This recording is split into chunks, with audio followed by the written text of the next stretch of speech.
संभाजीराजे छत्रपती यांचं मुंबईच्या gateway of India इथं आंदोलन होणार आहे। पुण्यातून शेकडो गाड्यांच्या ताफ्यासह संभाजीराजे मुंबईच्या वेशीवर पोहोचलेत। थोड्याच वेळात संभाजीराजे आंदोलकांसह मुंबईत धडकणार आहेत। पंतप्रधान मोदींनी जलपूजन केलेल्या शिवस्मारकाचा शोध ते घेणार आहेत। तर जलपूजन होऊन 8 वर्ष उलटली तरी सुद्धा काम सुरू झालेलं नाहीये आणि त्यामुळे संभाजीराजे छत्रपती आक्रमक झाले। संभाजीराजे बोटीने अरबी समुद्रामध्ये जाऊन शोध घेणार आहेत। आंदोलनासाठी बुक केलेल्या बोटीच्या मालकाला धमकी आल्याची माहिती समोर आली आहे। तर आंदोलनासाठी बोटी न देण्याच्या सूचना मालकांना देण्यात आल्या आहेत, बोट व्यावसायिकांना देण्यात आल्या आहेत। मात्र संभाजीराजे आंदोलनावर ठाम आहेत। त्यामुळे आता संभाजीराजे आपलं हे आंदोलन नेमकं कसं करणार, त्या स्मारकाचा शोध कसा घेणार असा सवाल उपस्थित होतोय। कारण संभाजीराजे छत्रपती हे ठाम आहेत आंदोलनावर।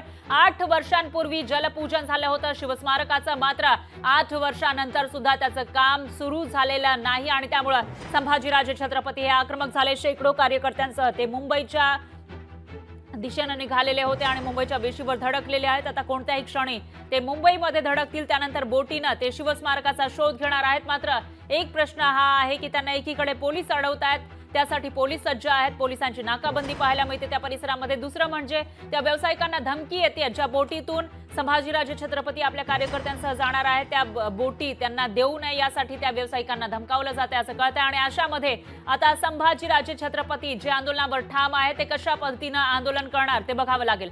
दरम्यान ही दृश्य आपण बघू शकतो, एकीकडे संभाजीराजे हे मुंबईच्या वेशीपर्यंत पोहोचलेले आहेत आणि पुण्यावरून सकाळी ते निघालेले होते। आता नवी मुंबईच्या आसपास ते पोहोचल्याचं दिसून येत आहे। तर दुसरीकडची व्हिज्युअल्स आपल्याकडे येत होती फोर्ट परिसरातली, ज्या ठिकाणी मुंबई पोलिसांची नाकाबंदी आपल्याला पाहायला मिळते। गेटवे ऑफ इंडियाकडे जाण्याआधीच आंदोलकांना हे पोलीस अडवण्यासाठी सज्ज असल्याची माहिती समोर येते। त्यामुळे आता पुढे नेमकं काय होणार ते बघावं लागेल, कसं चित्र या ठिकाणी असेल तेही बघावं लागणार आहे।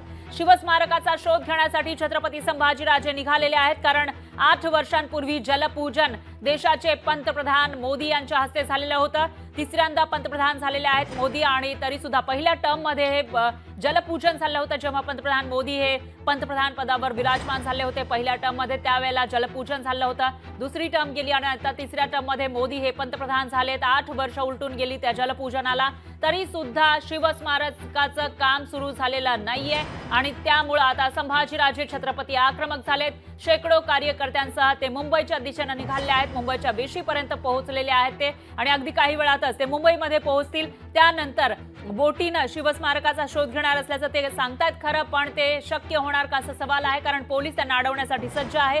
तर दुसरीकडे काही जणांनी बोट व्यावसायिकांना धमक्या दिल्याची माहिती समोर येते। संभाजीराजेंना बोटी देऊ नये असं सांगितल्याचं कळतंय। तर या आंदोलनावर संभाजीराजे छत्रपतींच्या या आंदोलनावर बच्चू कडूंनी काय म्हटलेलं आहे ते बघूयात आणि त्याचबरोबर विजय वडेट्टीवार यांचीही प्रतिक्रिया आली आहे, ऐकूया। काँग्रेस आणि भाजप दोन्ही सरकारनं आश्वासन दिलं होतं। शिवाजी महाराजचे सगळेच पक्ष मला वाटतं नाव घेऊन राजकारण करत राहतं, पण प्रत्येक त्या स्मारक उभं करण्याच्या वेळेस हे दोनही पक्ष कमकुवत ठरले, काँग्रेस असू दे का भाजप असू दे। शिवसेनेच्या बालेकिल्ल्यातच उद्धव साहेबांना 2.5 वर्षात ते स्मारक उभं करू शकले नाही। म्हणजे अख्खी शिवसेना शिवाजी महाराजाच्या ह्या 3 शब्दावर उभी राहिली, परंतु उद्धव साहेब 2.5 वर्षाच्या कारकिर्दीत शिवस्मारकामध्ये साधा एक काम सुद्धा करू शकलं नाही, याचं दुःख आहे। जिथे स्मारकच झालं नाही तिथे शोध घेण्याचं काम जर संभाजीराजे करतायत ते प्रतिकात्मक करतायत असं मी मानतो।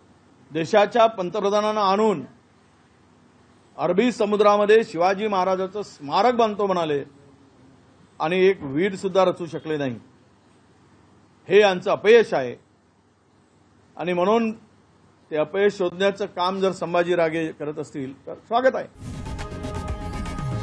लोकशाही मराठी ऐका, पहा, जागरूक रहा।